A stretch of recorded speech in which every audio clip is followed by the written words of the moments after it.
Seja bem-vindo ao nosso Leishcast. Hoje o nosso bate-papo é com o Dr. Ricardo Cabral. O Dr. Ricardo é gerente nacional da Virbac Brasil e ele é médico veterinário formado pela USP em 2007.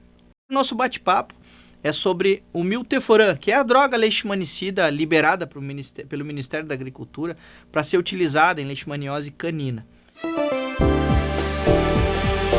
Boa noite, Dr. Ricardo. Seja bem-vindo ao Leishcast. Boa noite, doutor Thiago. Muito obrigado pelo convite. Doutor Ricardo, vou começar com uma pergunta aqui que é: como você vê o desafio de ser a primeira empresa a comercializar no Brasil uma droga liberada para tratamento de leishmaniose? E quais são as dificuldades e as oportunidades que o laboratório enxerga num mercado tão amplo e ao mesmo tempo tão carente? Vamos lá, Thiago. A gente lançou o milteforam em 2016, né? E de lá para cá tem sido digamos assim, um desafio bem grande que a Virbac vem enfrentando. Na verdade, os desafios começaram, obviamente, antes até do lançamento, né?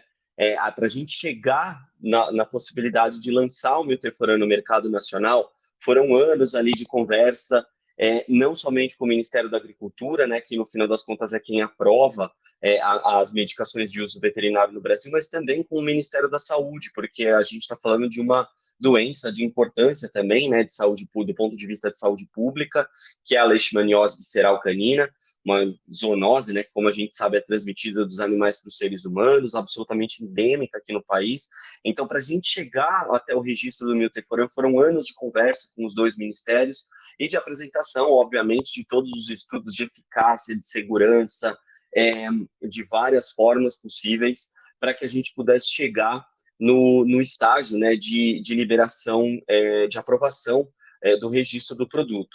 A gente precisou, para você ter uma ideia, não só demonstrar que o produto era capaz de tratar os sinais clínicos dos animais, né, clinicamente os animais, mas que o produto também seria capaz de controlar o problema da infectividade da doença, né? Então, esse era um ponto-chave para a gente poder obter o registro do produto.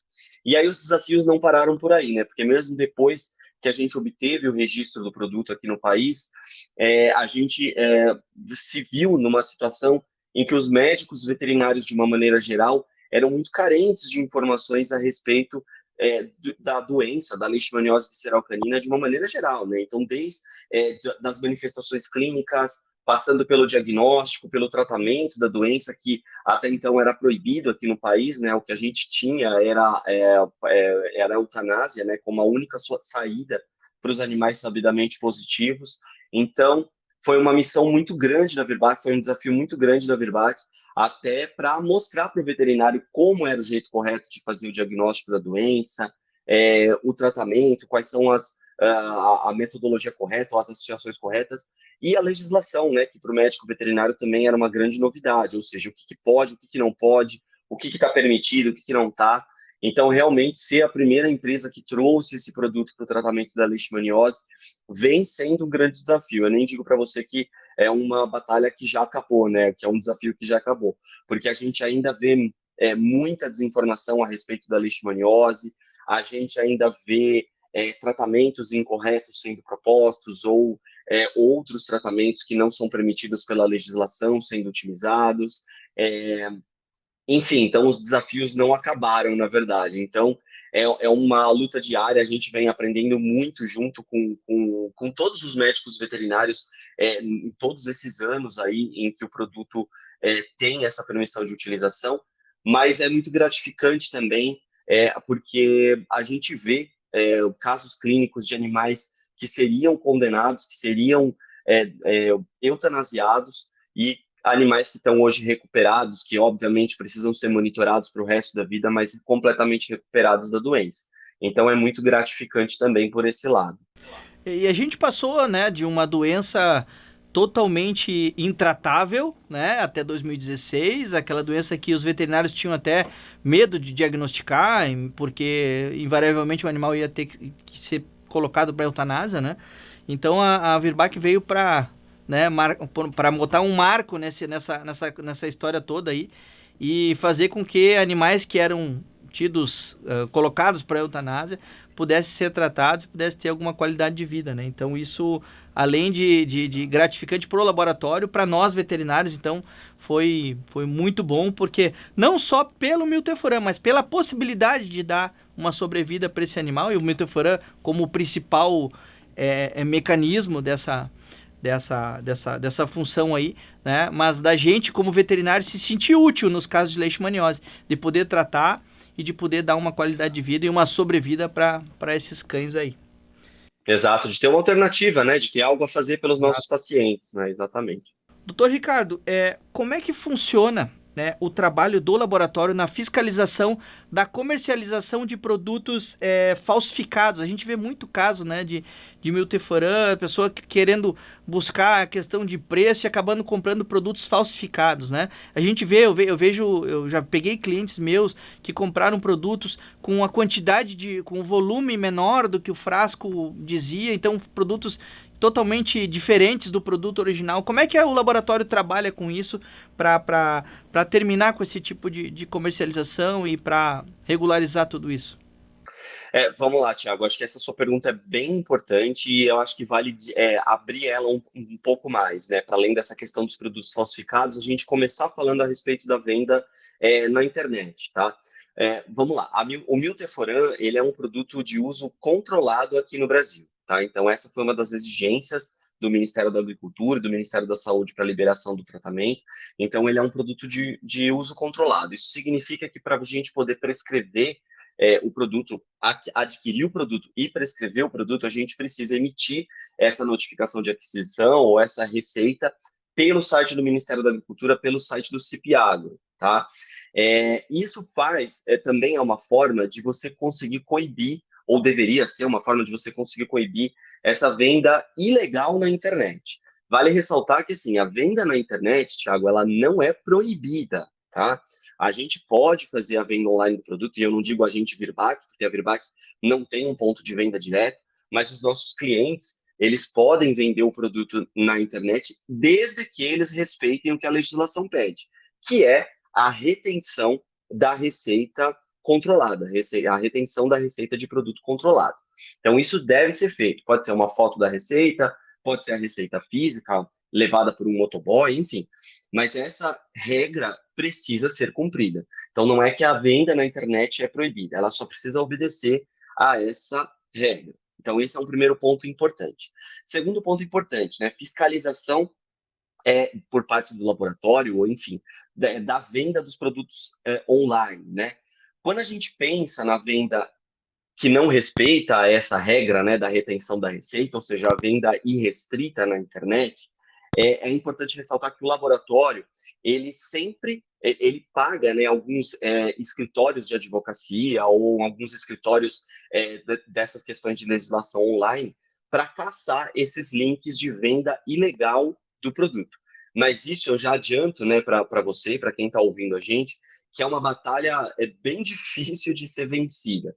Que é uma coisa bem, assim, literalmente assim, você derruba um link legal, no dia seguinte tem 5 no lugar. Então, ela é uma batalha que precisa ser diária e constante, né, contra esses links de venda ilegal. E eu estou dizendo isso por quê? Porque eu acho, até como laboratório, né, que faz parte também da responsabilidade do próprio consumidor de fazer essa fiscalização. Então, essa fiscalização, ela não deve ser feita somente pelo laboratório. Claro que o laboratório também precisa fazer essa parte, né? Como eu citei, de derrubar esses links ilegais.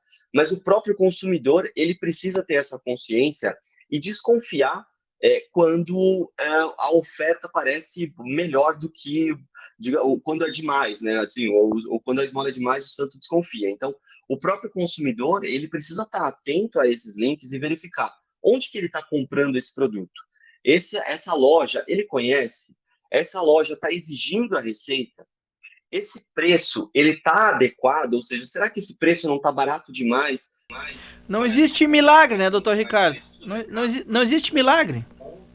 Não existe milagre, exatamente. Então, todos esses pontos são pontos de atenção para o consumidor mesmo, para ele ficar atento e desconfiar. Porque, Thiago, como você mesmo falou, é verdade, existe falsificação e não existe milagre. Então, se tem um preço muito baixo, o consumidor precisa ficar atento a isso também. A nível Brasil, doutor Ricardo, como é que a Virbac vê os desafios da comercialização do milteforam, visto que o Brasil é um país continental, com muitas diferenças socioculturais, e como que o laboratório encara a comercialização baseado nisso? Perfeito. Acho que é importante a gente ressaltar, a gente sempre acaba caindo nessa questão do preço, do custo do tratamento, melhor dizendo, porque realmente o milteforam ela é uma medicação de alto valor agregado. Mas eu acho importante ressaltar e explicar por que que o produto é caro, ou por que que o produto tem esse valor, esse maior, valor agregado, né? É, a miltefosina, ela originalmente, ela foi uma droga desenvolvida lá atrás na concepção dela, ela foi desenvolvida como uma medicação quimioterápica. Então, ela foi uma medicação que foi concebida para o tratamento de alguns tipos de neoplasias mamárias em seres humanos. E depois é que se descobriu o potencial leishmanicida que essa droga também apresenta. Ela também apresenta ação contra outros tipos de protozoários, enfim. Então, se descobriu depois essas outras ações dela. Por que que isso é importante, Thiago? Porque a gente às vezes pensa que é o laboratório quem impõe um preço para a medicação, né? Mas é importante ressaltar tudo isso porque às vezes são medicações que o próprio desenvolvimento, a própria fabricação do princípio ativo, ela é custosa, ela é alta, e é o caso da miltefosina. Então eu dei esse exemplo, né, de que ela foi desenvolvida, ela foi concebida lá atrás para ser uma medicação quimioterápica, porque a gente não conhece no mercado quimioterápicos que sejam baratos. Em geral, são medicações muito caras, são princípios ativos muito caros. A fabricação desses princípios ativos é muito cara. E esse é o caso da miltefosina, né? Então, o milteforam, ele tem esse preço mais alto no mercado justamente por isso, porque ela é uma medicação cara. Então, acho que essa introdução é importante para a gente entender isso. E aí, respondendo a sua pergunta, né, em relação às diferenças socioeconômicas que a gente percebe no Brasil, eu acho que a gente não pode, como médicos veterinários, colocar um valor na vida daquele animal. A gente não sabe o valor que aquele animal tem para aquele tutor. E eu, como médico veterinário, posso falar, né? A gente tem muito isso arraigado, né, na nossa profissão, que é de muitas vezes julgar um tutor e falar, ele não tem condições de pagar pelo tratamento, eu nem vou prescrever. E isso, eu posso afirmar para você, não é a realidade na grande maioria dos casos, né? Os tutores têm animais que eles consideram como filhos e eles estão dispostos a fazer o tratamento para aquele animal, desde que o tratamento seja assertivo. Quer dizer, desde que seja uma coisa que vai funcionar, que vai realmente funcionar como uma solução, tratar aquele animal de forma assertiva. Ele, muitas vezes, na grande maioria dos casos, ele está disposto a pagar por esse tratamento, né? E é um erro muito grande do médico veterinário, né, que a gente comete na nossa profissão, que é muitas vezes nem oferecer essa possibilidade ou nem oferecer essa solução para o tutor, né? Então, eu acho que esse é um ponto muito importante para a gente levar em consideração quando a gente fala do tratamento da leishmaniose também. Para finalizar, doutor Ricardo, em relação ao tratamento em si, né? Explica para nós aí como é que tu vê a inserção do milteforam nos protocolos de tratamento multidrogas, né? Até porque a gente sabe que o milteforam não é uma droga para ser utilizada sozinha, nunca, né? Em nenhuma ocasião. E qual a frequência média, né, de utilização em pacientes bem tratados, que o laboratório, se o laboratório tem esse dado, né? Eu como clínico tenho os meus dados, né? Mas como que o laboratório encara essa questão da frequência de utilização? Porque assim, ó, eu vejo, as pessoas falam em valores, né? Mas poucas pessoas imaginam o quantas vezes a gente utiliza o milteforam no tratamento de um paciente, né? Eu tenho paciente que está há 4 anos tratando e usou uma vez o milteforam. Então, o que é caro ou barato, né? Tu acaba diluindo isso em 4 anos se tu faz um bom acompanhamento e um bom monitoramento desse paciente, né? Como é que tu enxerga essa questão aí? É que o milteforam, ele mostrou sozinho, né, nos testes que a gente fez de eficácia, que ele é uma droga leishmanicida, mas como você bem colocou, os trabalhos mostram que quando a gente associa outras medicações nesse protocolo terapêutico, o sucesso desse tratamento, né, o sucesso terapêutico tende a ser maior, né? Então, isso é um ponto importante. Algumas associações, né, que são sugeridas, por exemplo, o uso do alopurinol como uma droga leishmaniostática, ou o uso de medicações imunoestimulantes, elas melhoram o resultado e diminuem as recidivas, né? Que é esse o ponto que você está levantando, que é bastante importante. Então, a gente tem isso na literatura, a gente mostra, a gente sabe disso, né? Que quando a gente associa outras medicações no protocolo, o prognóstico tende a ser melhor desse paciente, né? O resultado terapêutico tende a ser melhor também, mas é importante a gente ressaltar também que o milteforam precisa estar no protocolo terapêutico, né? Então, a miltefosina, de acordo com a legislação brasileira, é a única droga indicada para o tratamento da leishmaniose visceral canina. Então, ela precisa estar no protocolo terapêutico, né? Outros pontos importantes, tá? Para responder a sua pergunta, né? Se a gente tem uma taxa ali, um número que a gente pode dizer de sucesso, de evitar recidivas, né? Eu não tenho esse número, a gente não consegue precisar, porque isso depende de caso a caso.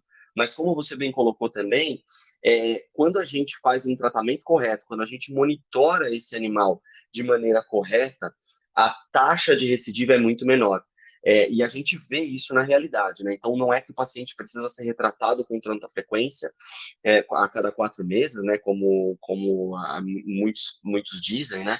Na bula, o que a gente recomenda é que esse paciente deve ser monitorado a cada 4 meses, né?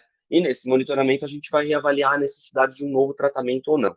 E como eu disse, isso vai depender de vários fatores, e eu queria ressaltar alguns deles aqui. Então, a gente falou da questão do protocolo terapêutico, que é muito importante, associado a outras medicações, isso vai diminuir muitas vezes essa recidiva, né? A gente precisa avaliar esse paciente com relação às co-infecções.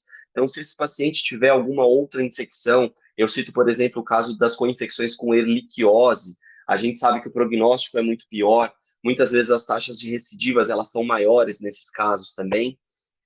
A questão da dose, ela precisa ser observada, né? A gente precisa respeitar a dose de 2 miligramas por quilo. Existem estudos na literatura que mostram que até um ajuste de dose para cima, chegando até 2,5 miligramas por quilo, também pode ajudar, em muitos casos, a diminuir a chance de recidiva para esses pacientes. Existem as questões relacionadas à carga parasitária que esse animal pode apresentar, obviamente, porque se esse animal tiver uma carga parasitária muito alta, essa recidiva também pode ser mais frequente. Então, como existem muitos fatores que podem influenciar, a gente não consegue precisar um número. Mas essa sua observação, né, de que na maioria dos pacientes, quando a gente faz o tratamento, e mais do que isso, quando a gente monitora de maneira correta essa recidiva menor, também é a minha percepção. Eu costumo dizer, Ricardo, que o desafio maior do clínico, né, é proteger o rim do paciente, né, que é o principal problema que a leishmania causa, né, no nosso paciente, é proteger o rim e proteger e tentar usar o mínimo possível do milteforam, porque se ele, quanto menos vezes ele precisar do milteforam, mais bem estabilizado, mais bem monitorado ele vai estar, né? Então esse é o desafio de nós clínicos, né? Além da proteção da função renal, é também monitorar para que esse paciente utilize menos vezes e, consequentemente, os gastos sejam menores. Mas eu costumo dizer assim para os meus tutores, né, os tutores que me acompanham, é que se a gente for olhar, os maiores gastos não estão nas medicações, e sim nos monitoramentos, nos exames, nos retornos ao veterinário. Isso acaba dando uma despesa bem maior do que as pessoas imaginam, né? Então, assim, o que eu quero dizer com isso é que o milteforam, quando bem utilizado, ele é utilizado muito poucas vezes ao longo da vida do paciente. Esse é o grande desafio aí. Doutor Ricardo, muito obrigado pela tua presença. A gente agradece aí a Virbac por te ceder aí para nós poder bater esse papo aí. E outras vezes a gente vai te chamar aí para a gente conversar. Foi muito bom o nosso bate-papo. Vai render bastante conteúdo aí. E seja bem-vindo mais uma vez ao Leishcast, e o primeiro de muitos aí, tá? Muito obrigado. A Virbac é um laboratório bastante parceiro nosso aí na nossa caminhada e sempre auxiliando com conteúdos, com a força técnica que vocês têm. Muito obrigado mesmo, sem palavras aí. Eu que agradeço o convite e estou sempre à disposição de vocês. Muito obrigado. Gostou da nossa conversa com o Dr. Ricardo? Então aproveita para se inscrever aqui no nosso canal. Curte e compartilha nossos vídeos para que mais pessoas possam ser atingidas com o nosso conteúdo. Um abraço, até mais.